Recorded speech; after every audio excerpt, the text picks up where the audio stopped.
Welcome to a tutorial on how to make music.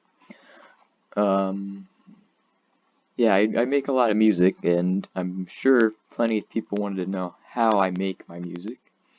So I'm going to make this tutorial for those people who want to know how you make music. So first off, you gotta start off by getting yourself FL Studio. I use an older version. No worries, it's like not that outdated, but like, I just don't want to update it every once in a while. So first off, we're going to add Harmor, this thing, and this is where I typically start. I mess with this, and I get it to where I want it to be. So first off, I'm going to mess with, I don't know how loud this is going to be, so it might tune me out a little bit. But I'm going to start off by messing with which of the mix I want. Do I want a combination of both, or like, whatever sounds coolest, and I typically tweak that a lot when I'm going through. So first off, you gotta find the keyboard. Oh, it's the default preset, it looks like. So I need to change that. We gotta go to default. Or it wasn't the default, but it's the one it always selects. So it will kind of sound annoying like that at first. But you can easily change that into something better by tweaking with these things. So we're going to change these, we're going to change what they are. Just select random ones, it doesn't really matter because you're not actually going to hear this part. Well, for the most part.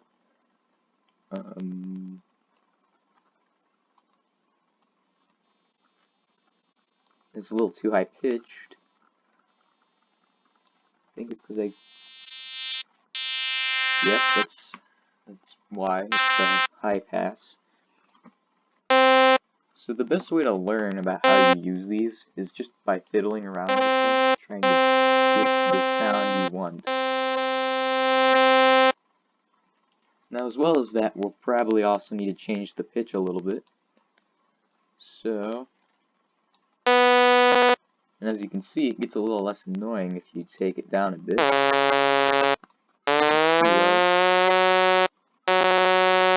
That sounds a bit better.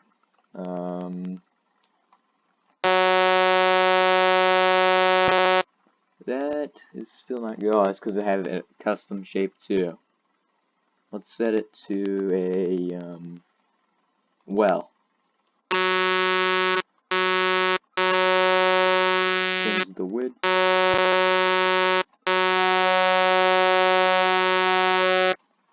Now we gotta change. I think it's to. Yep, we gotta lower that. Let's lower that. Basically, just make all of the knobs into random things until you get a sound that you want.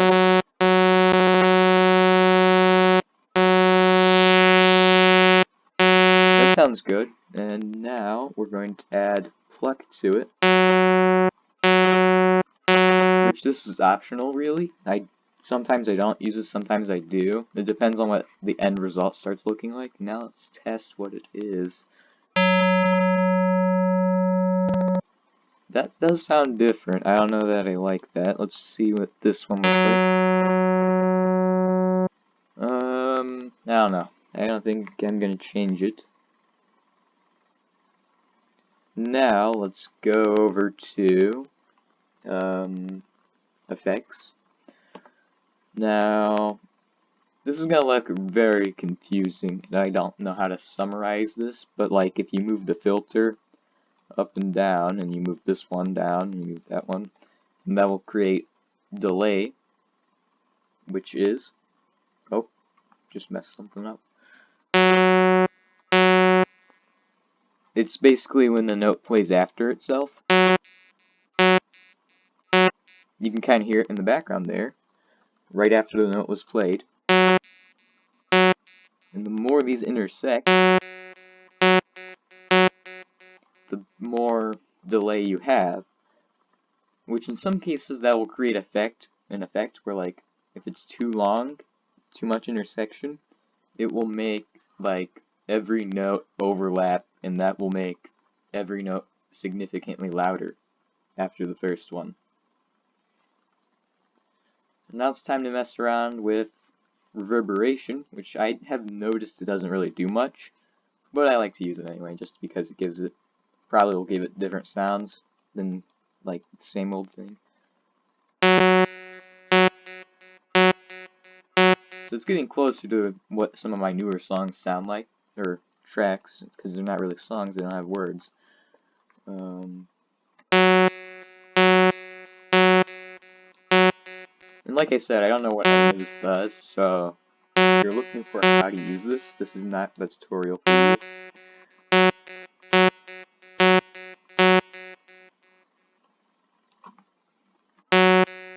Now it's time to mess with distortion, which I like. They pretty much use all of them sometimes. There's Bit Crush, which is if you raise these two up, it will sound like that. Or it will sound like a computer system crashing if you do it right.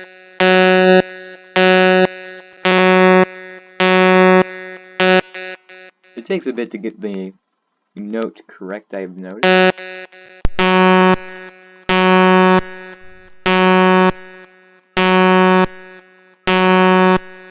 And if you mess with it too much, like you put these all the way up, it will be too loud.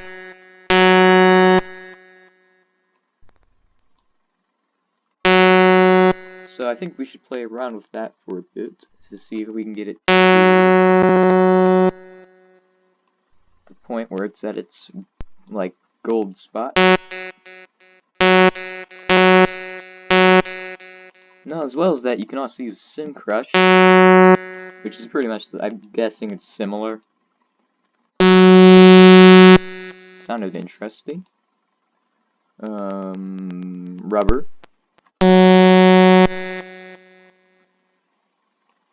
That one will give me too much delay, and I don't like that, so I'm gonna go with the Bit Crush, and I'm going to use those. That sounds good. Let's see what it sounds like when we do that.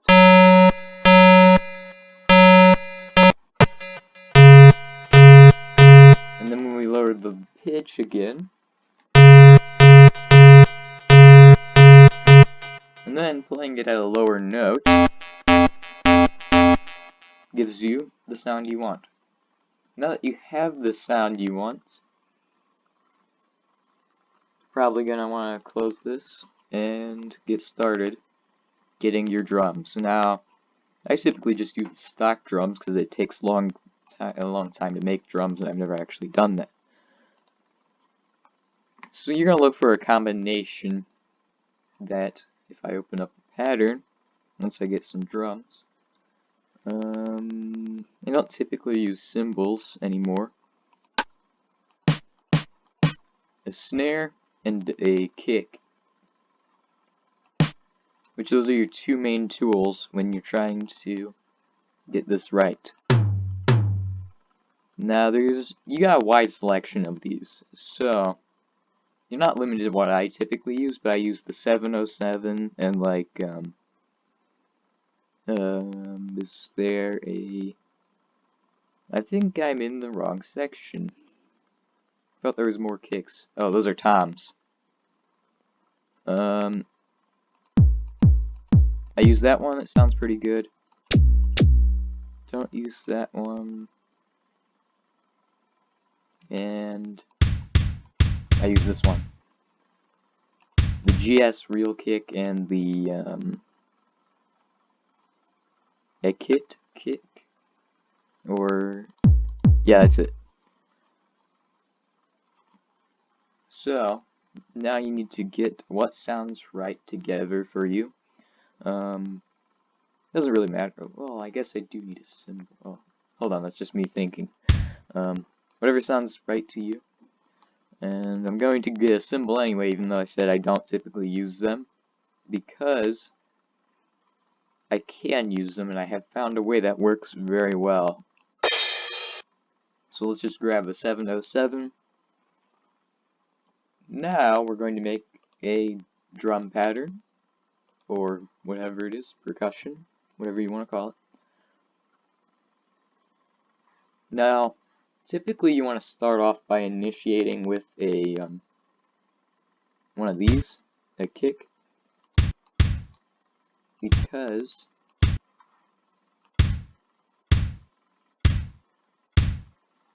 see that's just basically the pattern you start off with. But when you throw in a snare, you get that, and that's a very nice sound. When you throw in 2 snares and a crash, you get that, and that's very interesting. And you don't even need that, because it will sound pretty cool if you just leave it like 2 snares simultaneously, because it's not something you're expecting in the chain, so it will give it more variance, so it'll make it less boring.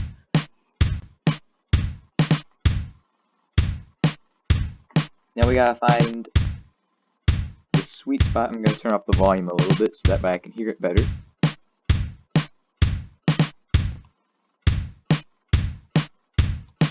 Typically I aim for around 70 and 140. Why 140 and 70? Because 140 is 2 times 70. So obviously, yeah. But you don't want to go too slow or too fast, and 140 sometimes can be too fast. I sometimes even push it to 145. But that's if it like really feels like it's a song that needs to go fast. But the sweet spot for this one, this pattern right here, is 120. And we're going to throw in a default, which is the it's named after the preset you use to make it. The note. I think it might be overpowering the other notes, which is one of the things I do a lot of, is messing around with the volume of the notes to get it to work. Of course, with the volume of the notes being like these ones being very high, it typically messes with the actual sound quality of the note. So if we go look at all, which if you're looking for how to get back to it, you can just open up your channel rack, you can click all, and you'll find default if you like need to make tweaks to it. But for us, I don't think we need to make very many tweaks. So we're just gonna amplify the volume of all of these and see if that will fix the problem.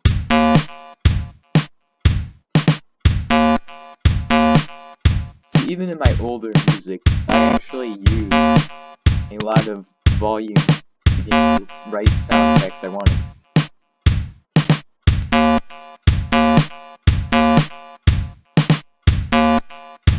And now you can see that it is turning into a very good song, or music track, or whatever you want to call it. For me, I'm just going to call it the song. Now it's time to give this simple track a bit more. Let's see if this does anything.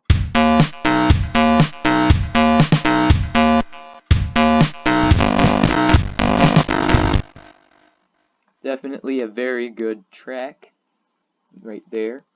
So now we're going to minimize this somewhat, and we're going to throw this down. Not 2 of it, we're going to throw it down right here because it makes sense. Now that you have it right there, what we're going to do is make the next track,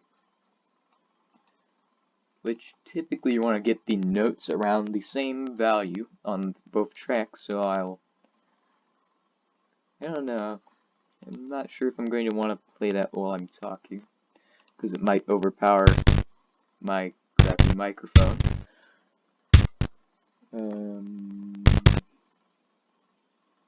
That's the same pattern. I just know it off the top of my head. Very easy to remember the pattern.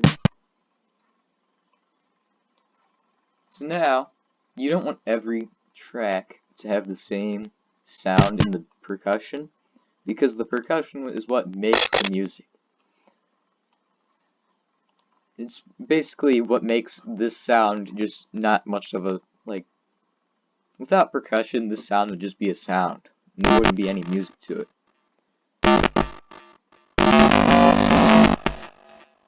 So now, what you want to do is find good spacing between the notes. Oh, I also need to find out where I place the last note on this one so I don't mess this up. So you want to remember where you placed your last note. Okay, so if I place the note right here, it'd be two notes simultaneously. We don't want that. So it looks like I can just skip a space and I'll be perfectly fine. So if I do that, you'll have to do that on every one and end the same way you end on the first one. It's kind of hard to explain, but you'll see it in a second. Is this? Yeah, this is the one I'm working on. Okay, cool. So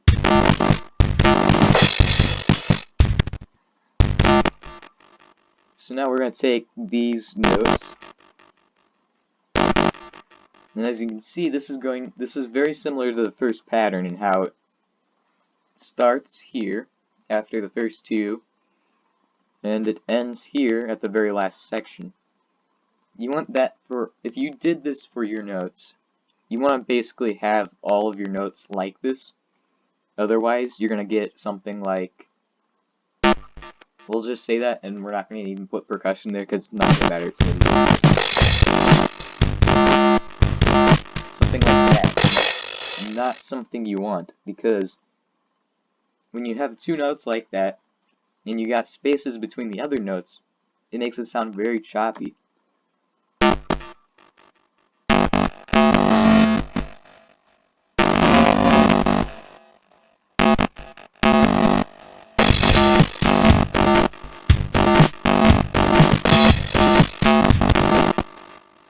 Now that I have made this, what we're going to do is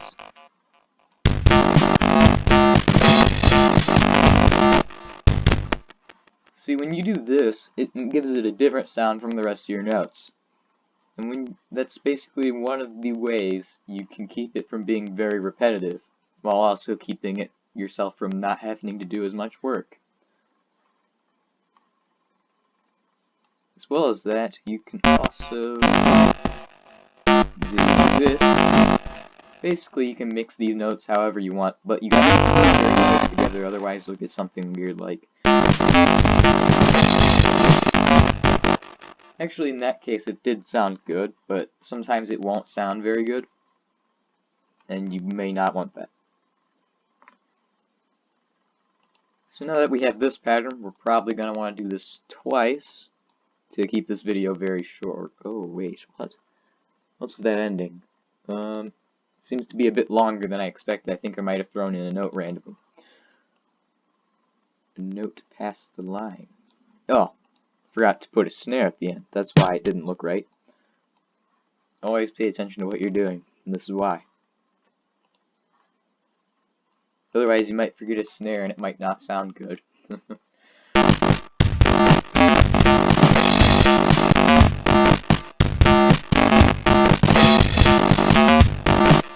looks like the last note is also a skew.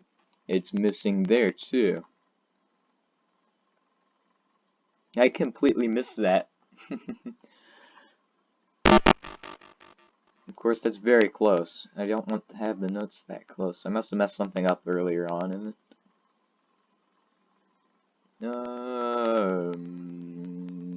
Yeah, this is gonna be very difficult to find where I messed up.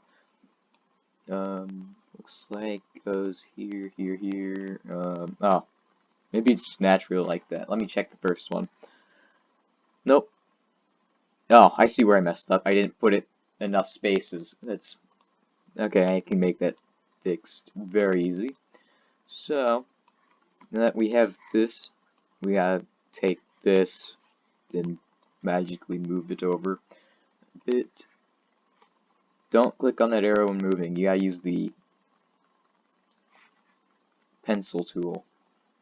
So it's the same thing you use to place the notes. This doesn't look right either.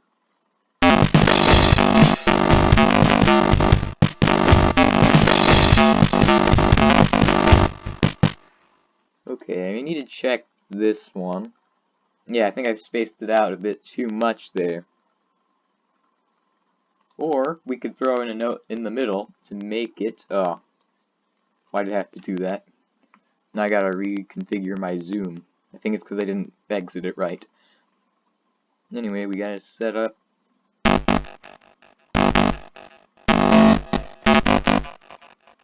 Let's just set up a note that looks. Let's just set up a regular note. You can also do this.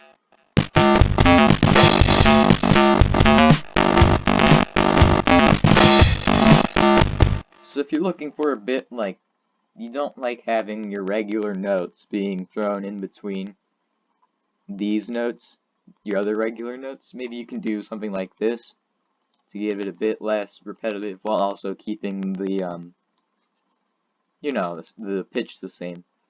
Because this controls the pitch, and I found that typically C4 works very well because C4 is the magic letter or magic compound. Magic compound always C4.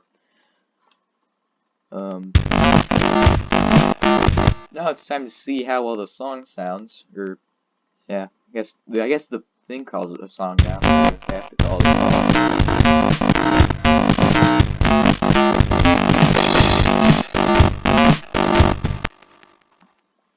See, one thing I don't like to do is have a bit too much variance in the first pattern and the second pattern.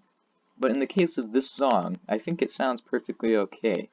And the reason I don't like to do that is because if you put the notes a bit too low or too high in one bit, and the other bit is a bit too low or too high also, you can create drastic differences which are terrible. You just don't want that. It's terrible. In some cases. But this one, it was just very minor, so we don't need to worry. Oh, dang it, I did it again. I think I exited wrong. So we gotta go over to here. We gotta set up a pattern again. I know there's probably an easier way to do this, but I find this works best for me. Not only is this better than copying and pasting it, but it allows you to get better note patterns. Because you don't want to have the same boring beat over and over again.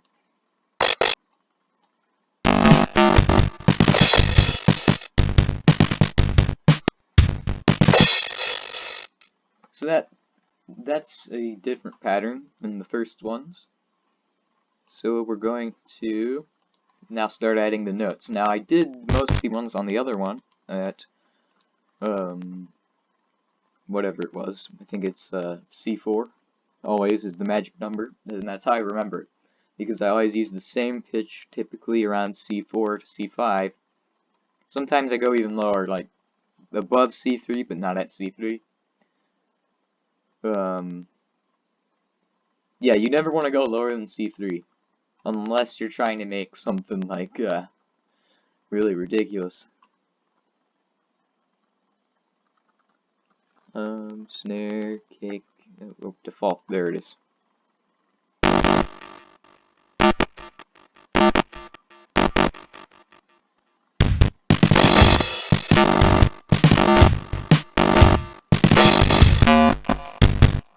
Alright, so now that we have all of this set up, now it's time to throw in some more notes, just because.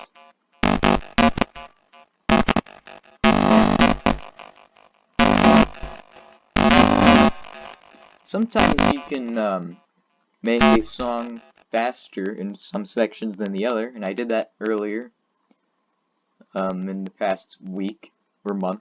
I think it's been like a week since I made the last song.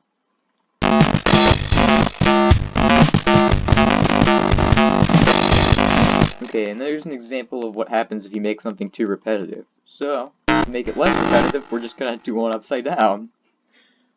Because why not?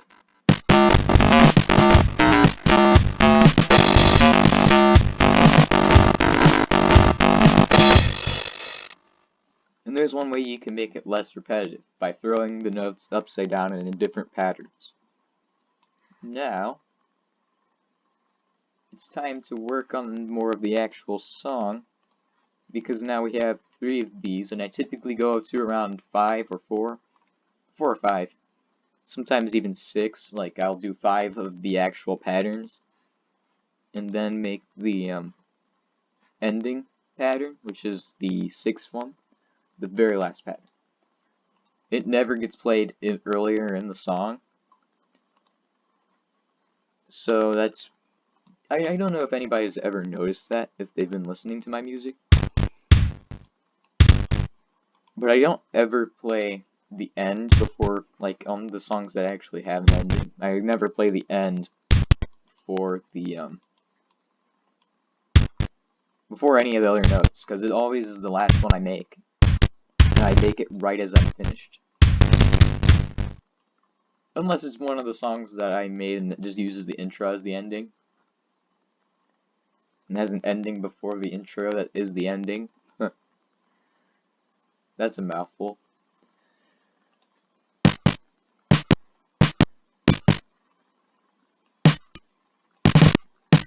Now, sometimes you can use the kicks, and you can do them twice as well.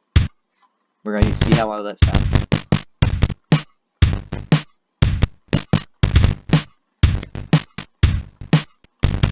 And we're going to throw in a... Wait, we're going to... I don't think we need a cymbal on this one. We had a cymbal on the last one. And now, it's time for this.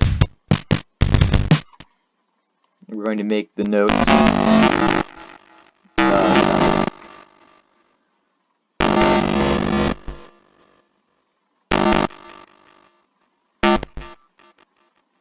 I think we're going to do this one as a 2. Whoa. I think I must hit the undo button there.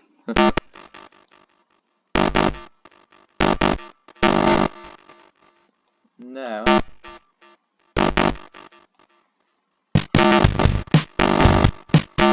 definitely sounds a bit different.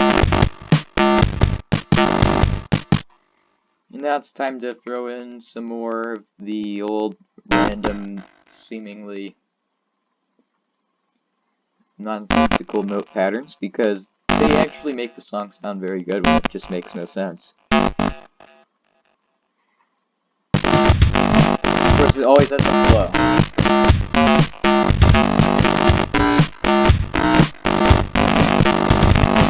Okay, I think we had too many deep notes there. So let's do that one, where it's one is above and one's below C4.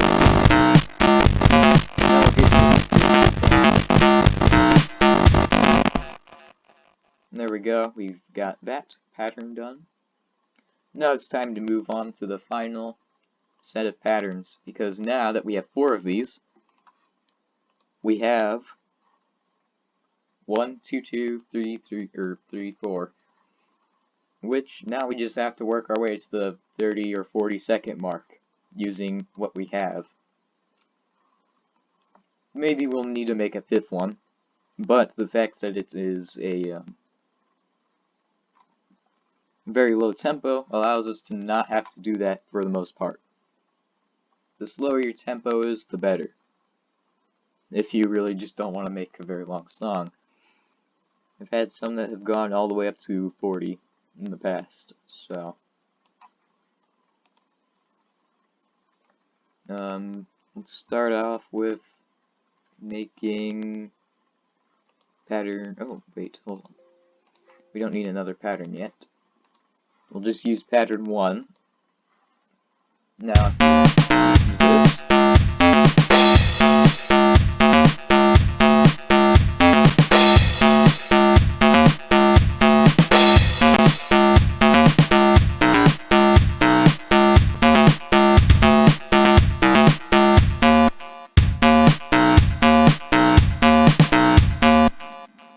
So now that it has that as its ending, well, its temporary ending, it makes it sound like the song is like it's hit its climax, kind of.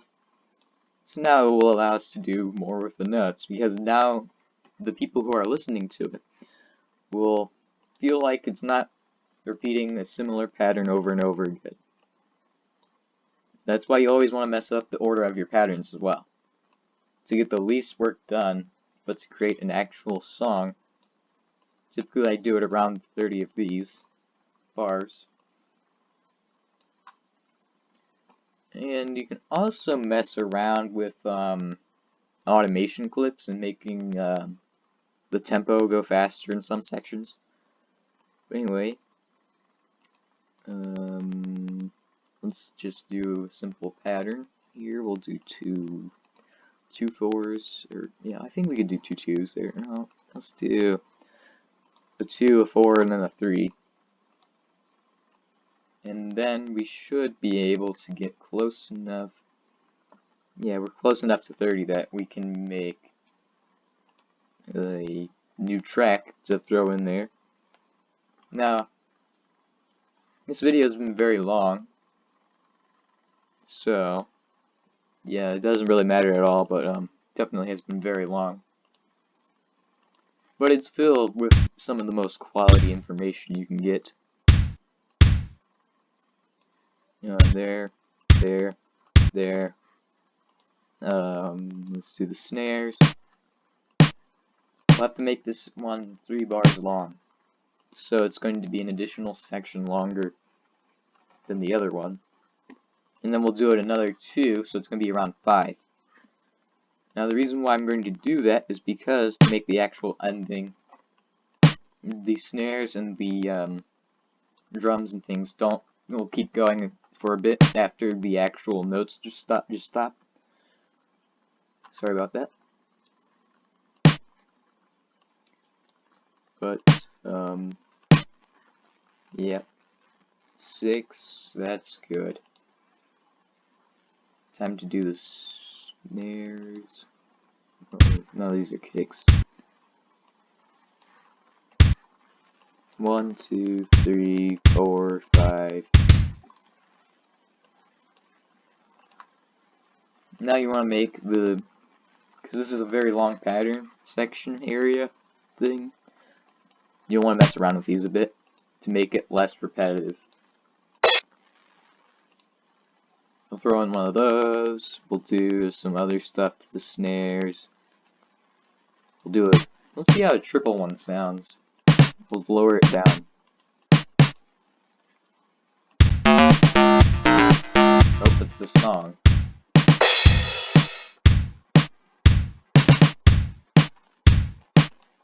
There we go. 3 does sound good, and I lowered 2 of them down.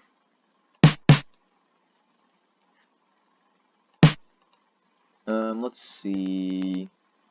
Let's mess around with the kicks. And then we're going to delete these snares.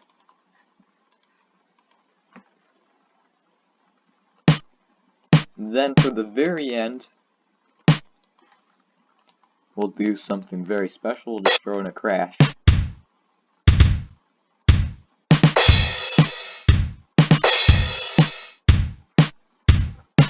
Now this definitely is sounding very good.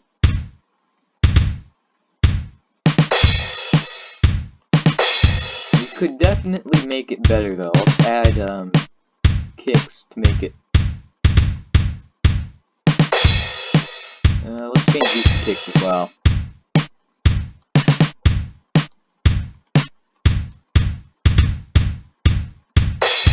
Let's make that a bit faster at the end. It's not fast enough yet. Takes a bit to get to where you want it.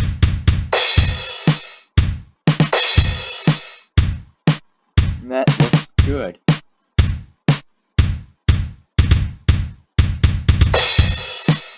And I think we can change these to the full-sized one.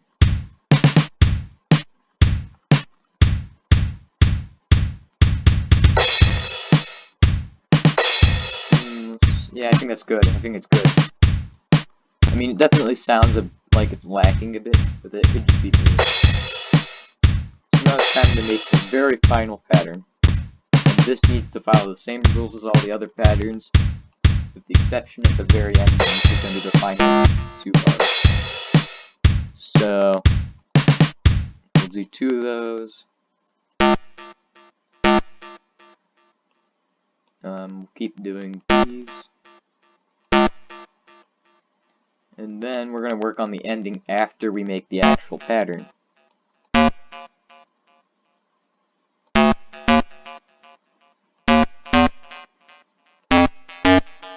Now what I'm going to do is I'm going to try to see if I can get this to sound good using the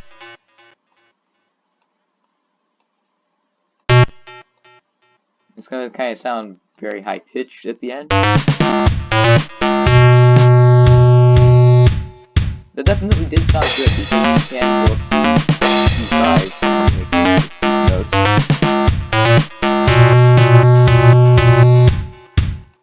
And that made it sound a bit different as well. Because you have these additional notes overlapping it, but you don't want to have them at the start. And it might be good to even lower down the pitch a bit. Oh, why does it? I hate this when my mouse does this. When I'm just lowering down the notes and all of a sudden I produce more notes. That's what it does sometimes, and it does that with a bunch of other stuff.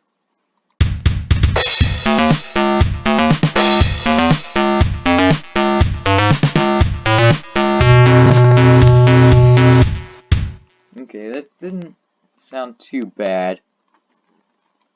Maybe if we just do two overlapping notes. Yeah, two overlapping notes, we'll do that. Now, the reason why I'm adding this is to keep the actual, they do sometimes do this where I end it off with the final note.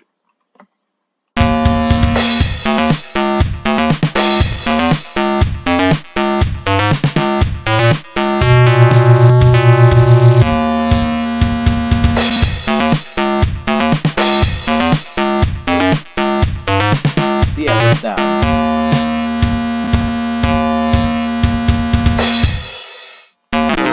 Oh, wait. Just yelled at the note there.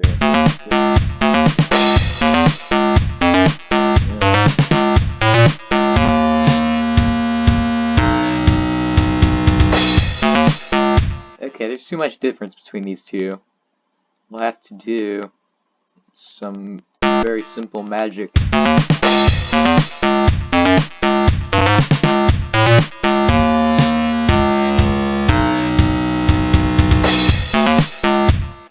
And that looks pretty good.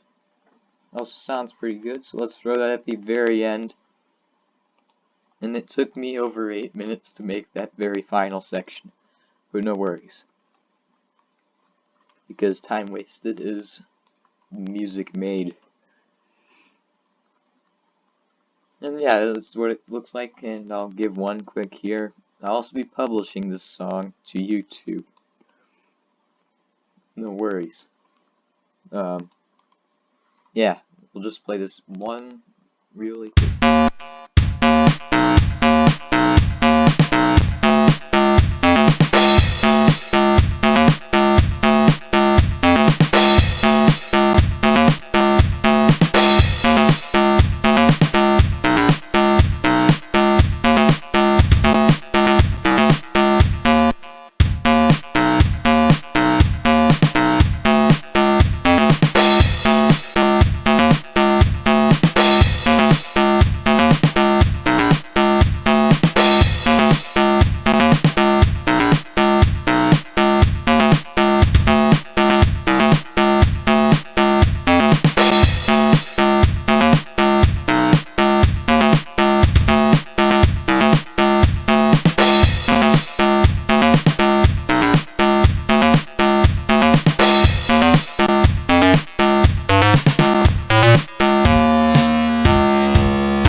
Now, one thing I noticed while playing that is that there is a very repetitive section which is very long because I might have set up this thing too early. So to fix that, we'll just delete one of those and replace it with one of these. That might be too close. That might make it too much repetitive. much more repetitive than I mean to be. Yeah, that looks good. 3 there, 4 there. Yeah, it looks good. This will keep it from being too repetitive, although we want some of it to be very repetitive, just to make sure it's perfect. Next off, we're going to do, it's always good to check if you're like beginning off. Always check the channel rack at the end, just to make sure everything's how you want it to be. Mess around with the, these. Don't mess around with these because it messes around with the pan. Unless you know what you're doing and you're probably gonna, like, make something very interesting by changing the, note where it is on the, speakers. You can also make automation clips for these, which is, allows you to change the volume, like, as the song plays. So instead of me having to mess around with the notes, I could make an automation clip, but I'll probably make a video about that in the future. Hope everybody enjoyed and found this very useful, because I would have found this useful if I was just starting off. And thank you for watching.